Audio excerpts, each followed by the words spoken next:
Hello children, today let's discuss and learn about an important and interesting topic. Can you guess? Yes, exactly correct. We are going to learn about structure and the functions of heart. So listen carefully children. To understand the functioning of heart, it is very important to know its structure and location. The heart is located in the chest cavity in the rib cage. You all know it very well. Okay, so the main function of heart is to pump the blood out. Okay, so the heart is an organ which beats continuously to act as a pump for the transport of blood. The blood carries other substances also in it. You know what are the substances carried in blood? That is food and oxygen, which is supplied to all parts of the body. In the same way, the blood collects the waste formed in the body and it is eliminated out also. To circulate the blood throughout the body, the heart acts like a pumping organ. Okay, so the pumping organ, that is heart, works continuously without stopping. So the heart functions like a non-stop pumping organ. The heart is located in the chest cavity, you know that already, with its lower tip slightly tilted towards its left. To know the size of your heart, hold your fingers inwards your palm. Okay, hold your fingers inwards your palm. It makes your fist. Okay, so the size of heart is roughly of your fist. Okay, now let me describe the structure of heart. Already I said the heart is slightly tilted towards its left, so this is the tiltation, and the outer covering of the heart is known as pericardium. It's a double layered membrane, so the heart is covered by the pericardium. Okay, and the heart contains 4 chambers in it. 1, 2, 3 and 4. There are 4 chambers present in the heart. Okay, the upper 2 chambers are known as atrium. Atria is a plural form, atrium is a singular. Okay, upper 2 chambers are atria and lower 2 chambers are ventricles. Okay, so there are 2 atrium, right atrium, left atrium. Right ventricle and left ventricle forms the 4 chambers of the heart. Okay, then left atrium and the left ventricle are separated from the right atrium and right ventricle by the membrane called septum. Okay, which is not in your book, so listen carefully. The left part of the heart is separated from the right part of the heart, that is right chambers is separated. The blood is not mixed up from the right side blood and the right side blood. Let me explain in detail, which is known as septum.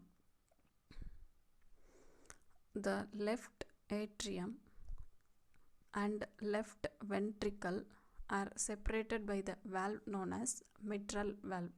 In the same way, right atrium and right ventricle is separated by means of tricuspid valve.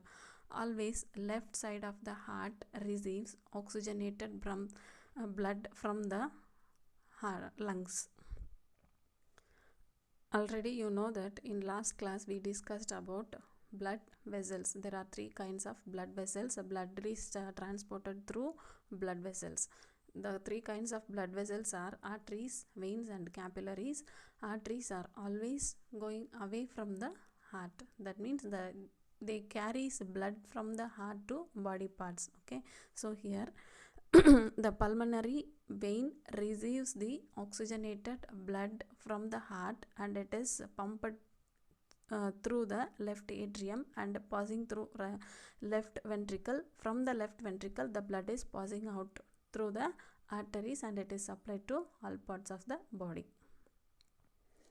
I just recall you the circulation of blood once again. Here as I said already, arteries are always going away from the heart. Artery away, A.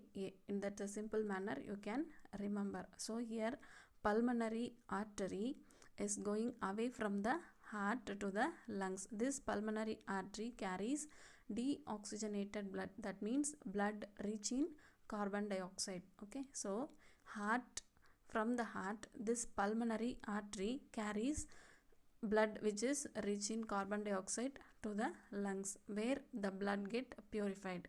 Okay, purified means carbon dioxide is liberated through the lungs and it is getting oxygenated.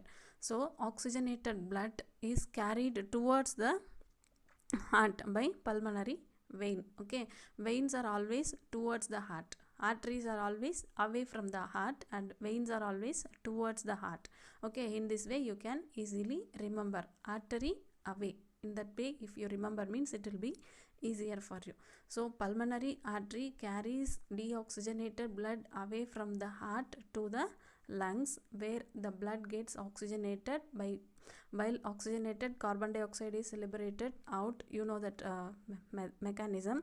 Here from the lungs, pulmonary vein carries oxygenated blood. Okay, this blood is rich in oxygen, and there is a carrier of oxygen in blood, you know, that is a hemoglobin, which carries oxygen, that is oxyhemoglobin.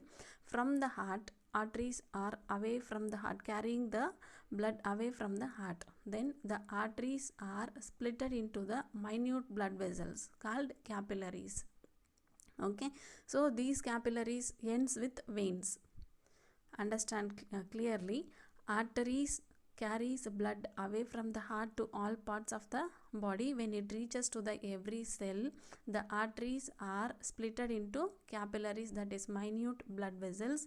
Okay, the minute blood vessels called capillaries ends with the veins. So these veins carry deoxygenated blood. It goes towards the heart. Okay, where it gets oxygenated from the lungs. It is a continuous process, you know. Okay, heart is a continuous pumping organ. So this is the mechanism of circulation.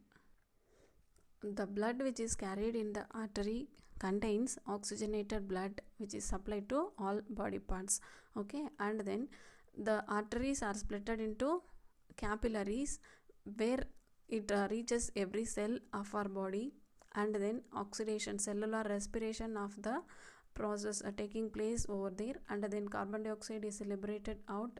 So the capillaries ends with the veins, and the veins are carried towards the heart. Like that the process occurs. Okay, the oxygenated blood and deoxygenated blood will not mixed up with each other. So for that purpose, here is a septum in the heart. Okay, already I said, which separates the two sides, that is right part of the chambers and left part of the chambers are separated by means of septum. Always left part of the heart, that is left atrium, receives the oxygenated blood, and it is flows through the left ventricle, and it is supplied to body parts, which are divided into capillaries and ends with veins. Okay, then the veins are carried to left ventricle. Okay, from the left ventricle it is transported up to the right atrium. Okay, then from the from the right atrium it flows through the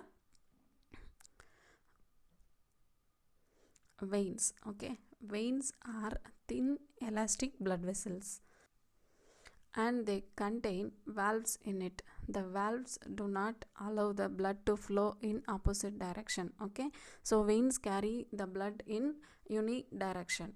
In the same way, arteries also unidirectional flow happens in it, but they do not have valves. Okay, in arteries we cannot find valves, but the speed is very fast.